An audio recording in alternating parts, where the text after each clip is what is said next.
So I try to use as little as I can of vinyl, and if I can put one on the same mat, I will. At number 14 inches, I'm going to put an 11 by 7 piece under the 6 by 12 on a 24-inch mat on a black shirt, 3X. I usually put what design I have too, because I have many going at one time. I like the rolls because you can get a 12-inch size, whereas the sheets are a little less than 10 usually. So you're limited on the design you can do, the size. So I tend to stay with the rolls. And I cut my sheets so that I can place them where they belong. These are the tools I use regularly. Some of them are for cards and cardstocks or other projects, vinyl, but I do use all this. I love the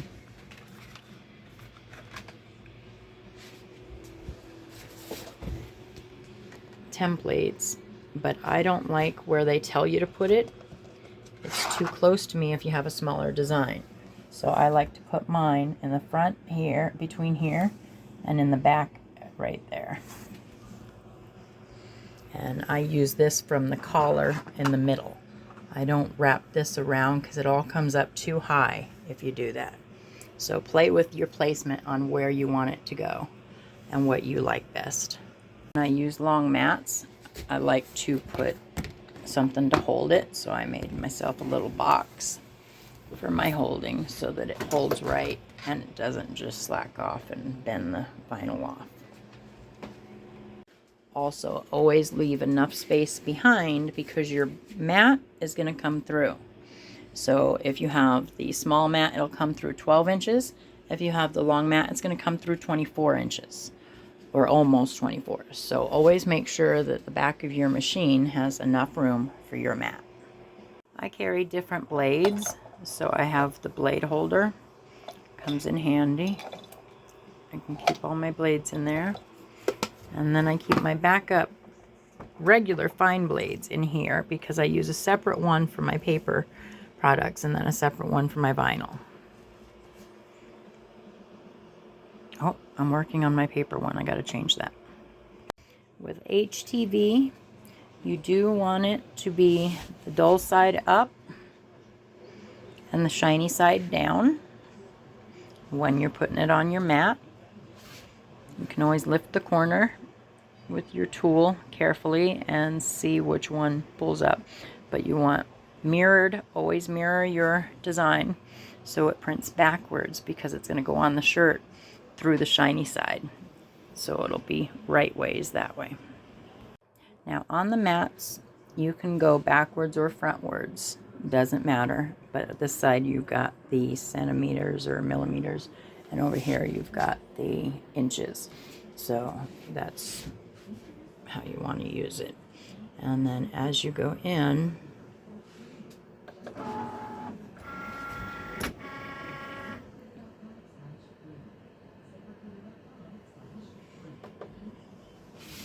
now you work with HTV, heat transfer vinyl, to do shirts or transfers onto fabric. If you are doing some kind of woodwork or a decal or something, you would use regular vinyl, and they go on the mat opposite way. The shiny side would be up for that, so be careful what you're working with and what you're doing with it, how you're loading it on your mat. This here is for your tablet or your phone, so you can sit it up there while you work, if it fits. Some don't. I also put pens up there and stuff. And this is my go-to tool. This and this. Those are the tools I use mostly and all the time. for shirts. Now, if you're having a problem with it printing all the way or cutting all the way through, and things are hard to weed out. Weeding means taking your tool and grabbing all the stuff that doesn't belong there, so that you're left with your design. What was I saying? If you're having trouble with it cutting through, you have two options. One, before you take your mat out, when it has finished cutting, before you take it out, before you hit this button, go ahead and hit cut again. The C button, and that will cut it again exactly the same as you just did. Once you remove the mat, it may not be an exact cut, so then you may have a problem. But if you do it before removing the mat from the machine, your cut will be exact, and you'll cut deeper and just define the cuts. Or in Design Space, you can, when you come to choosing your HTV, you can choose, instead of default needle, you can choose more or less, and it'll cut deeper or less deeper. Now here's all my pieces. Now these I had to do in two separate things because I had a 3X shirt, so my design was too big to do on my small heat press. So I have to do them in two pieces to put on these shirts. So that's why I have so much. Normally I like to put my whole design exactly where it's placed so that I don't have to piece anything together. But when I have to do a two-piece, I have to piece it together. This is called weeding. This is when we take all these pieces out that don't belong, like the insides of letters and O. Just took that out, and the whole outer piece. I can't hold this phone in my hand at the same time I do this, so I'm going to have to stop and just start again. Okay, so we weeded out all the extra around. Now we're going to weed out these small areas of the R and the D and the O.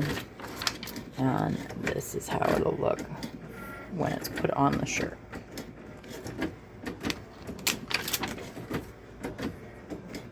Be patient when weeding and very thorough, because like pieces will get stuck that you need to weed out. And then things like this, if you weed the wrong area, you're cutting into your design. So be very careful and patient with weeding. When weeding a lot of tiny things, like these stars here, or just some little holes in your paper. Let's see. Well, I guess I don't have them on this one. But when you have like little pieces that need weeding, that are hard to get, because you don't want it to drop onto your sheet, because then it'll get on the shirt without you seeing it. Best way to do these is using a lint brush. Got to be careful because it's very sticky and sticks to it. But if you roll it over, hard to do holding this, sorry.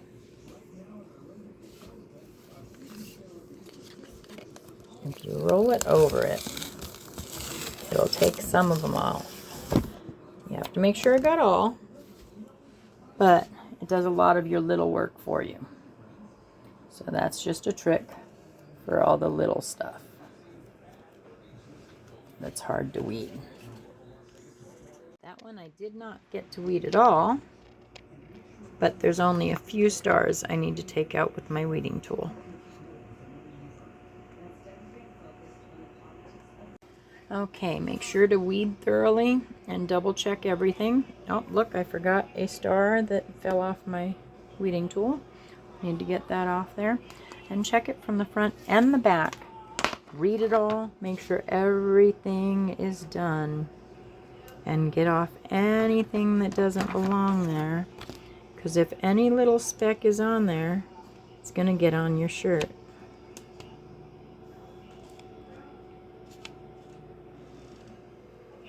And I see some kind of speck there. I don't know what it is, but I need to check it out. Because I can't have it be a piece of vinyl that's going to go on my shirt. Now, on my bottom layer, this is going to be a 3-layer shirt. So I've got my bottom, my red, and my blue. And I have to do these in 2 parts to make the full design. So I like to fold my middle so I can line it up with the middle of the shirt, because I'm going to fold the middle of the shirt and heat it into here so I have a marking. So I like to fold my bottom layer so I can just line it up with that. When weeding, light is your friend, so my light is not directly over me. I wind up working in a shadow. So I have a little light to put over my project so that I can weed it easily. And not all vinyls can be folded from what I hear. Some of them leave marks. I like to use HTV Ront. They have a nice thick vinyl that seems to last in washes, can do layering very well. I haven't had any issues with HTV Ront, not even with the cutting. Okay, so now I go over everything again before I put it on the shirt. I have had times where I've missed something. So I go over everything front and back, read it all, make sure all those letters are weeded out.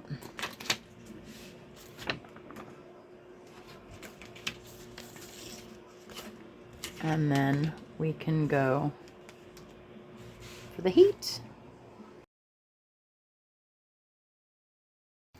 Each brand is going to be different, so you need to go by your brand. But on HTV, we like 315 degrees for 15 seconds, but that is the final layer. That is not layers in between.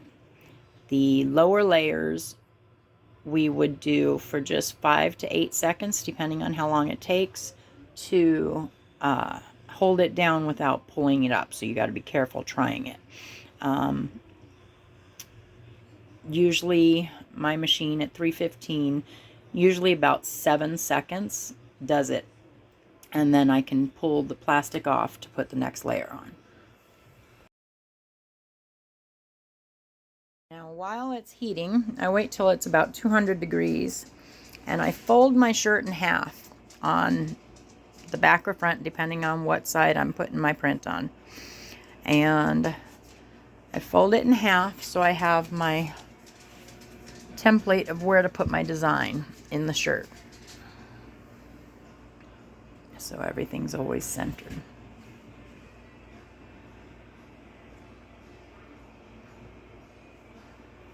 I used to have little templates I used, but it was more difficult and harder to get on there and take off with the design and stuff. So this worked out better. But try different ways for you. And I'd usually do about 10 seconds on the shirt in half, just to get a nice good crease in there. If it's a long design, then I crease it down more too, so that the crease goes all the way past my design.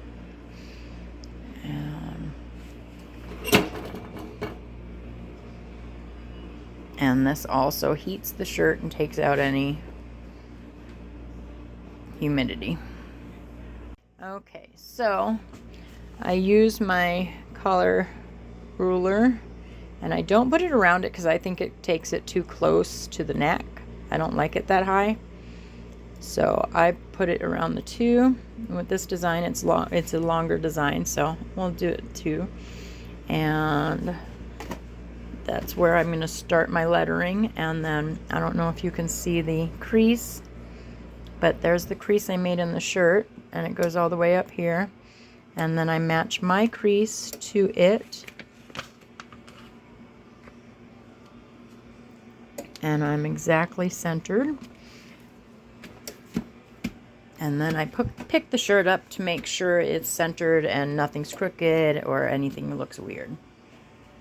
And then I put the Teflon sheet over my design. Push my thing in. And I'm just going to do 5 seconds. Or excuse me, 7.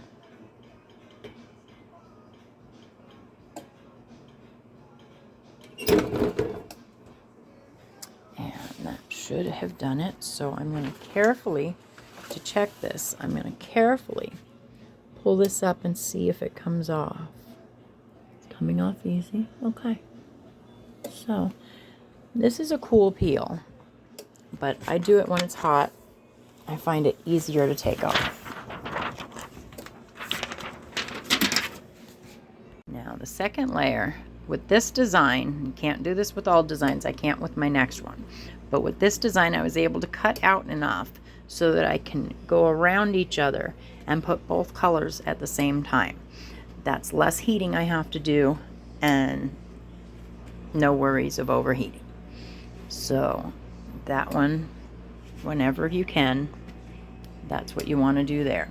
Now you'll see at the end you're going to have marks into all this from the previous layer, and what we're going to do is we're going to do that final layer just a bit, take off our plastic, and then we're going to finish that layer on the top layer so that it smooths out all of these. So if you're asking yourself about that, that's what that's about.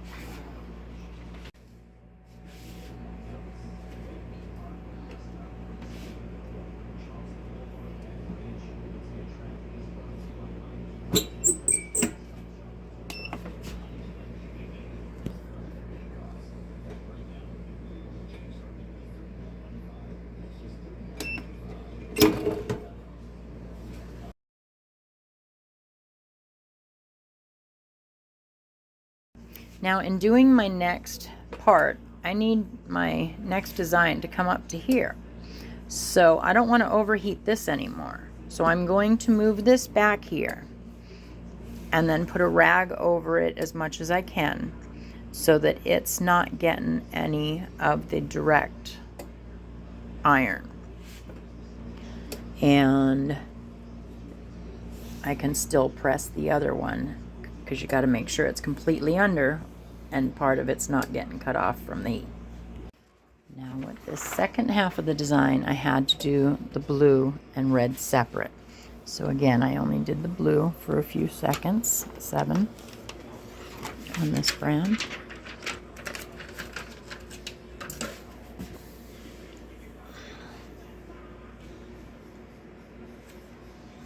And now I'll do the red. Make sure it's all lined up correctly, especially since I have the letter going. But all my things, because you can stretch out the shirt and move it around as you place it down, so you want to make sure everything's placed right. Now we'll do a few seconds, take the plastic off, and then do the remainder of the 15 seconds so it evens out and I don't have any marks on it from the plastic. And the final time remaining. And the final thing.